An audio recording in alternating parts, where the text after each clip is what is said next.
Oke. Assalamualaikum warahmatullahi wabarakatuh. Selamat siang dan salam sejahtera untuk kita semua.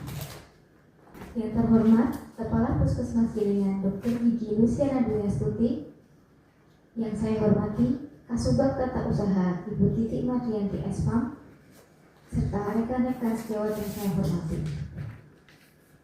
Pertama, puji syukur kita panjatkan kehadirat Allah Subhanahu wa Ta'ala karena atas limpahan berkat serta rahmatnya kita semua dapat berkumpul pada siang hari ini dalam kegiatan seminar laporan hasil orientasi PPPK, khususnya mengenai pengenalan nilai dan etika pada instansi pemerintahan Kota Surakarta.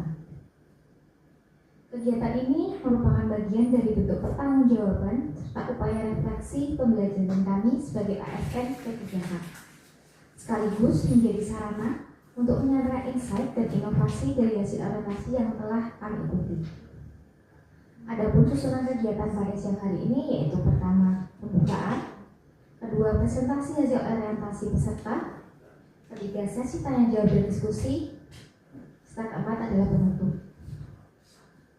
Tanpa berpanjang kata, mari kita langsung menuju ke inti kegiatan hari ini, yaitu presentasi hasil orientasi kepada Saudari Febriani Citra Ambasari AM Diva untuk mempresentasikan laporan hasil orientasi dengan tema Pahami Budi, Beyond Use Date Information untuk efektivitas dan keamanan penggunaan obat. Selamat siang, yang saya hormati Dr. Gigi Luciana Dwi Astuti selaku Mentor dan Kepala Puskesmas Gilingan. Yang saya hormati Ibu Titik Mardianti selaku Kepala Tata Usaha Puskesmas Gilingan, dan yang saya sayangi teman-teman seangkatan P3K tahun 2024. Perkenalkan, nama saya Febriani Citra Ambasari, jabatan saya sebagai asisten apoteker terampil di Puskesmas Gilingan. Di sini saya akan mempresentasikan hasil orientasi pengenalan nilai dan etika pada instansi pemerintah bagi P3K Dinas Kesehatan Pemerintah Kota Surakarta dengan judul Pahami Budi, Beyond Use Date Information untuk efektivitas dan keamanan penggunaan obat.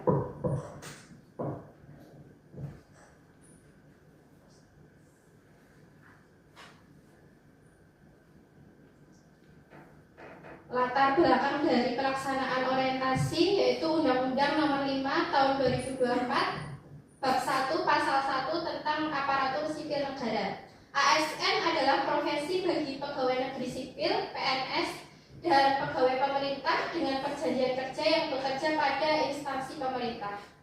Pegawai pemerintah dengan perjanjian kerja atau P3K diharuskan memiliki inovasi, profesional, manajemen nilai dasar, etika profesi, bebas dari intervensi politik, bersih dari praktek korupsi, kolusi, dan nepotisme.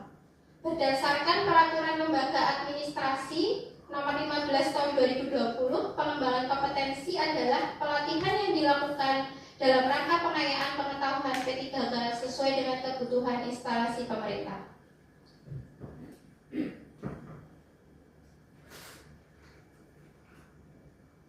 Latar belakang dalam pengambilan judul untuk orientasi ini adalah kebiasaan masyarakat dalam penggunaan dan penyimpanan obat yang masih sering dijumpai membeli dengan jumlah banyak dengan sengaja untuk digunakan sebagai persediaan. Obat sisa resep secara umum tidak boleh disimpan karena dapat menyebabkan penggunaan yang salah atau disalahgunakan, rusak atau kadaluarsa.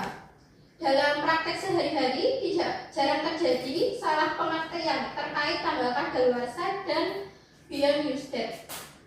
Seringkali ide obat setelah dibuka dianggap sama dengan ide obat sebelum dibuka, padahal ide obat setelah dibuka itu ada batas waktunya tersendiri yang disebut dengan beyond use date.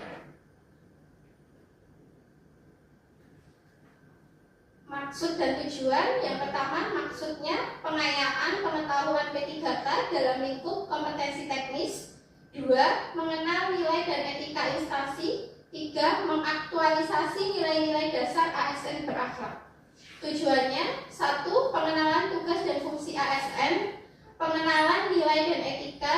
Ketiga, pemahaman dan penyediaan informasi kepada P3K yang baru diangkat.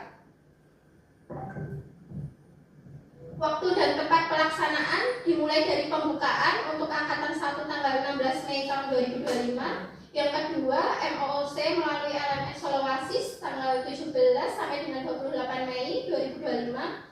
3. Evaluasi akademik tanggal 2 sampai tanggal 3 Juni. Keempat, remedial tanggal 4 sampai 5.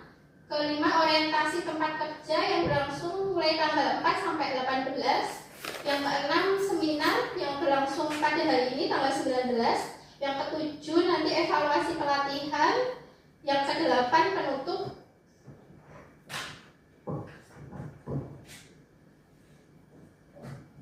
Nilai dan etika pemerintah Kota Surakarta. Yang pertama, visi pemerintah Kota Surakarta yaitu mewujudkan Surakarta sebagai kota budaya yang modern, tangguh, gesit, kreatif, dan sejahtera. Misi pemerintah Kota Surakarta: meningkatkan kualitas kesehatan masyarakat yang berkelanjutan, memperkuat pertumbuhan ekonomi yang adaptif dan berkelanjutan, mewujudkan tata ruang dan infrastruktur kota yang mendukung kemajuan kebudayaan dan pariwisata berkelanjutan, meningkatkan kualitas dan daya saing pemuda dan masyarakat umum di bidang pendidikan, ekonomi, seni budaya, dan olahraga, mengembangkan tata kelola pemerintah dan pelayanan publik yang gesit dan kolaboratif berlandaskan semangat gotong royong dan kebinekaan, mewujudkan kemakmuran dan kesejahteraan bersama warga kota yang berkeadilan dan inklusif, dan mewujudkan daerah yang kondusif dan kerukunan antar umat beragama dalam tata kehidupan bermasyarakat yang saling menghormati. SOTK Pemerintahan Kota Surakarta diatur dalam Peraturan Daerah Nomor 6 Tahun 2023 yang terdiri dari Sekretariat Daerah, Sekretariat DPRD, Inspektorat, Dinas Daerah yang berjumlah 20, Badan Daerah yang berjumlah 7, dan Kecamatan yang berjumlah 5.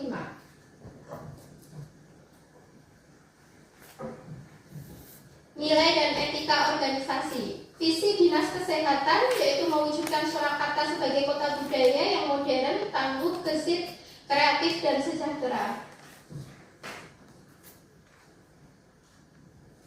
Misi Dinas Kesehatan yaitu 1. Meningkatkan kualitas kesehatan masyarakat yang berkelanjutan. 2. Memperkuat pertumbuhan ekonomi yang adaptif dan berkelanjutan. 3. Mewujudkan tata ruang dan infrastruktur kota yang mendukung kemajuan kebudayaan dan pariwisata berkelanjutan, meningkatkan kualitas dan daya saing pemuda dan masyarakat umum di bidang pendidikan, ekonomi, seni budaya, dan olahraga, mengembangkan tata kelola pemerintahan dan pelayanan publik yang gesit dan kolaboratif berlandaskan semangat gotong royong dan kebinekaan. Keenam, mewujudkan dan kemakmuran dan kesejahteraan bersama warga kota yang berkeadilan dan inklusif, mewujudkan daerah yang kondusif dan kerukunan antar umat beragama dalam tata kehidupan bermasyarakat yang saling menghormati.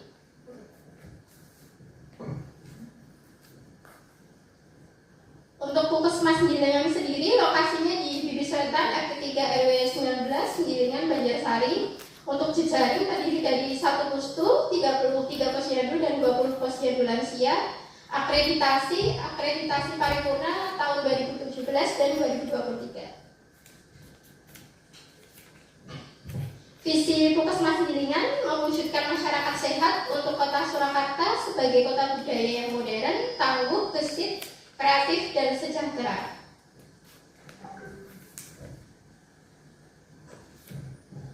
Misi Puskesmas Gilingan yang pertama, meningkatkan kualitas kesehatan masyarakat yang berkelanjutan dengan mengembangkan kemandirian hidup bersih dan sehat, meningkatkan kualitas dan daya saing sumber daya manusia dan prasarana kesehatan di Puskesmas Gilingan.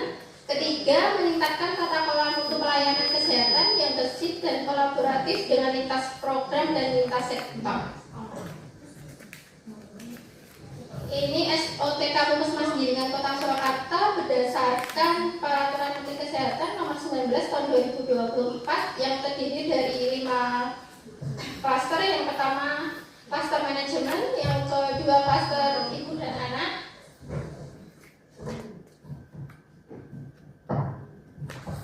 yang Ketiga, klaster dewasa dan lansia. Keempat, klaster penanggulangan penyakit menular dan kesehatan lingkungan. Yang kelima, penanggung jawab lintas klaster.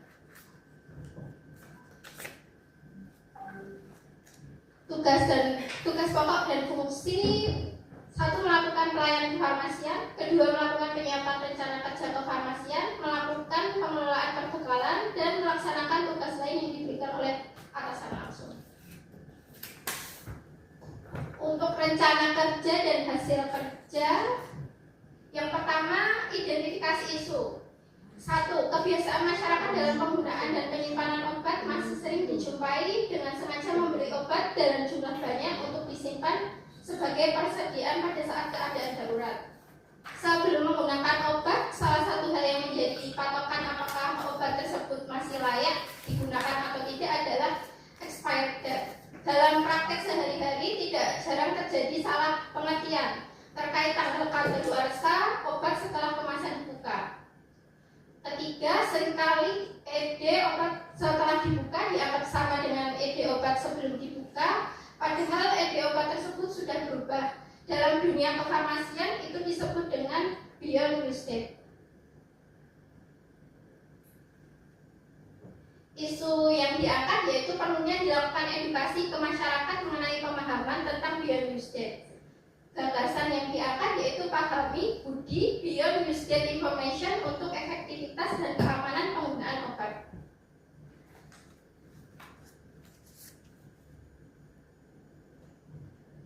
Yang pertama, langkahnya yaitu menentukan gagasan yang akan diangkat.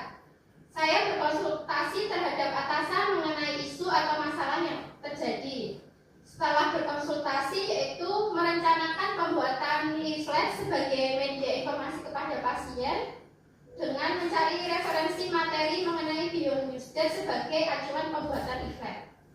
Yang ketiga, setelah leaflet jadi, melakukan sosialisasi mengenai beyond use date kepada pasien di ruang tunggu. Outputnya melakukan sosialisasi kepada pasien mengenai beyond use date dan memberikan pasien kuesioner.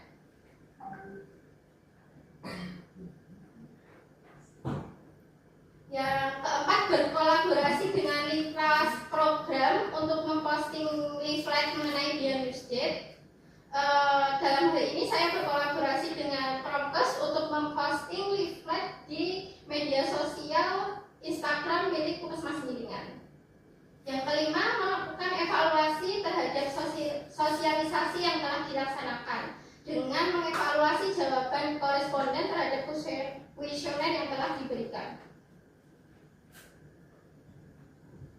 Ini contoh leaflet dari beyond use date. Di sini dijelaskan beberapa obat yang beyond use date-nya, seperti tetes mata. Itu 28 hari setelah pertama kali kemasan dibuka. Untuk tetes mata mini dos itu hanya 3 kali 24 jam setelah kemasan dibuka. Salep mata 30 hari setelah pertama kali kemasan dibuka. Untuk insulin yang belum dibuka itu masih dapat mengikuti expired date kemasan, tetapi harus disimpan pada suhu 2-8 derajat Celcius. Kalau insulin yang sudah dibuka itu cuma 28 hari setelah digunakan, disimpan pada suhu ruang. Kalau tablet atau kapsul, jika masih dalam kemasan pabrik, maka dapat disimpan sesuai dengan edarnya. Jika dilakukan kemas ulang tanpa racik, misal dalam plastik klip, maka dapat disimpan hingga 180 hari atau 6 bulan.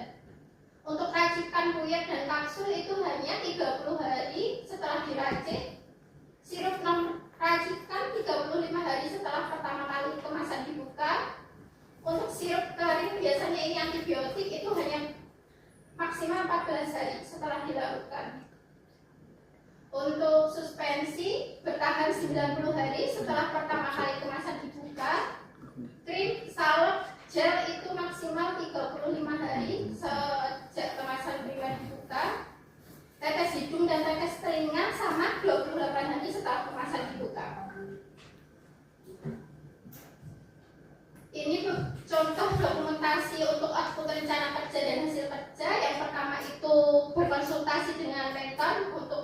diangkat. Yang kedua, pelaksanaannya sosialisasi mengenai pemahaman Beyond Newsdate. Ini sama, dokumentasi untuk sosialisasi. Yang satunya ini dokumentasi untuk memposting leaflet di media sosial milik Puskesmas. Kesimpulan dan sarannya, yang pertama kesimpulan, seluruh P3K harus memahami terkait visi dan misi pemerintah Kota Surakarta, Dinas Kesehatan Kota Surakarta, dan Puskesmas Gilingan. Pentingnya pemahaman terhadap manajemen P3K sesuai dengan regulasi yang ada. Seluruh P3K khususnya di lingkungan Puskesmas Gilingan perlu memahami SOTK di lingkungan pemerintah Kota Surakarta dan SOTK di lingkungan Dinas Kesehatan Kota Surakarta, sehingga saat membutuhkan informasi dapat langsung berkoordinasi dan berkomunikasi. Seluruh P3K memahami tugas pokok dan fungsinya dalam mengimplementasikan nilai-nilai dasar ASN berakhlak di unit kerjanya masing-masing, dan Puskesmas Gilingan perlu memaksimalkan edukasi mengenai penggunaan obat melalui berbagai media sehingga masyarakat mendapatkan informasi dengan mudah. Untuk sarannya, diharapkan adanya sosialisasi secara rutin yang melintaskan berbagai lintas sektor mengenai penggunaan obat, baik itu mengenai Beyond Newsdate ataupun mengenai informasi penggunaan obat yang lainnya, sehingga itu dapat mempermudah pasien dalam mendapatkan informasi mengenai keamanan dan penggunaan obat pada pasien. Sekian presentasi dari saya mengenai seminar hasil orientasi kerja. Apakah ada yang bertanya? Terima kasih atas presentasi yang kami sampaikan kepada Mbak Cipran ya. Selanjutnya kita masuk ke sesi tanya jawab dan diskusi. Kami akan buka sesi ini untuk 2 hingga 3 pertanyaan. Silakan Bapak Ibu atau rekan-rekan yang ingin menyampaikan pertanyaan, tanggapan maupun saran dapat langsung mengangkat tangan atau menyebutkan nama. Silakan Bapak Ibu jika ada pertanyaan. Silakan. Saya Patricia. Saya mau bertanya. Tolong jelaskan kenapa Beyond Newsdate itu penting, padahal kan sudah ada tanggal kadaluarsanya. Terima kasih. Dan setelah semua pertanyaan terkumpul, akan langsung dijawab hingga titik dikumpulkan dulu pertanyaannya. Ada lagi yang ingin bertanya? Silahkan. Ya, perkenalkan nama saya Siti Rayaton. Saya ingin bertanya, apa bahaya menggunakan obat yang sudah lewat Beyond Newsdate tersebut? Terima kasih.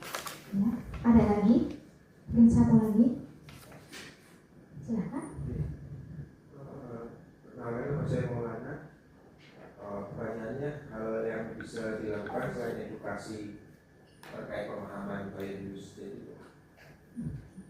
Sudah ini ada 3 pertanyaan. Yang pertama yaitu kenapa Beyond Newsdate itu penting padahal sudah ada tanggal kadaluarsa. Untuk yang kedua, apa bahaya menggunakan obat sudah lewat di Beyond Newsdate-nya. Dan yang ketiga, apa hal yang bisa dilakukan selain edukasi atau memberikan pemahaman Beyond Newsdate kepada pasien. Pada Mbak Citra, monggo bisa dijawab pertanyaan tadi. Untuk pertanyaan yang pertama dari Mbak Latifah, kenapa Beyond Newsdate itu penting? Yang pertama alasannya adalah satu dari keamanan. Setelah obat dibuka, rentan terkena kontaminasi ya dari luar seperti bakteri atau jamur. Yang kedua itu efektivitas kandungan obatnya mungkin sudah tidak aktif ya, karena terpapar dari itu tadi terkontaminasi. Yang ketiga kualitas, biasanya kalau udah dibuka kita kan nggak tahu, kadang terjadi perubahan fisik pada obat itu sendiri. Contoh yang gampang itu sirup, biasanya kan kalau udah dibuka kita nggak lihat penyimpanannya salah, itu ada perubahan warna, bau, rasa. Dan Beyond Newsdate itu membantu kita untuk mengetahui ini masih layak konsumsi atau enggak. Jadi biasanya kalau kita dalam video menyarankan pasien, kalau udah berubah warna, bau, rasa, sebaiknya jangan dikonsumsi lagi obatnya. Untuk pertanyaan kedua dari Mbak Siti ya, kalau mengkonsumsi obat yang lewat beyond use date-nya itu apakah bahaya? Tentunya bahaya ya. Yang pertama, pasien mungkin tidak bisa sembuh karena dari itu sendiri obatnya zat aktifnya udah berkurang. Yang kedua, efek samping, bisa muncul reaksi alergi kepada pasien jika mengkonsumsi obat yang sudah lewat beyond use date. Yang ketiga, infeksi, terutama untuk obat cair atau salep yang terkontaminasi. Yang kelima, keracunan, tapi ini jarang terjadi. Untuk mewaspadai aja. Untuk yang ketiga, pertanyaan dari Mas Maul, yang bisa dilakukan selain edukasi mengenai pemahaman beyond use date, kedepannya kalau bisa etiket dari obat itu mencantum ED dan beyond use date-nya. Kalau dilihat di sini, kadang kan pasien dapatnya nggak full satu strip, itu kan terpotong dan ED-nya pun kadang tidak kelihatan ya dari pasien, jadi tidak tahu. Kadang pasien itu bertanya, ED-nya kapan? Kan kalau udah terpotong itu ED-nya nggak kelihatan ya. Kalau bisa sih mungkin bisa diusulkan di sistem untuk etiket bisa mencantumkan dari ED-nya dan beyond use date-nya. Soalnya kalau di rumah sakit kebanyakan sudah mencantumkan itu di etiket obat. Dan tadi jawaban dari Mbak Citra. Untuk tadi penanya, apakah sudah cukup terjawab pertanyaannya atau ada masih yang mau ditanggapi lagi? Cukup? Jika tidak ada pertanyaan lagi, kita cukupkan seminar pada siang hari ini. Sebelum kita tutup, mungkin ada penandatanganan berita acara terlebih dahulu.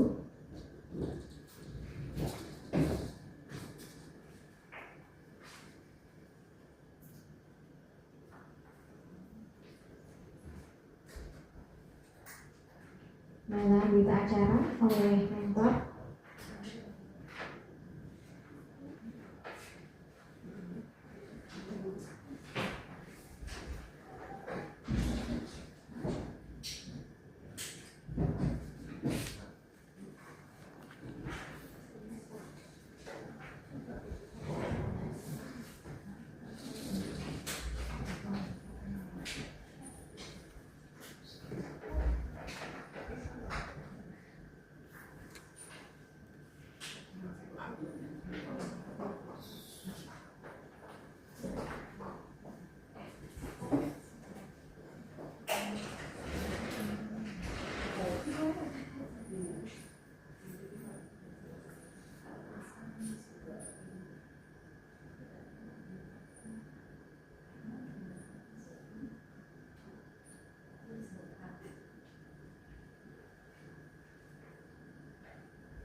Terima kasih atas partisipasi dan perhatian seluruh peserta seminar. Semoga kegiatan ini membawa manfaat bagi peningkatan kualitas pelayanan puskesmas pilihan. Kita bisa meningkatkan penguatan nilai ASN. Akhir kata, wassalamualaikum warahmatullahi wabarakatuh. Saya selaku MC, mohon maaf jika ada kekurangan dalam acara ini. Sampai jumpa pada acara berikutnya. Terima kasih.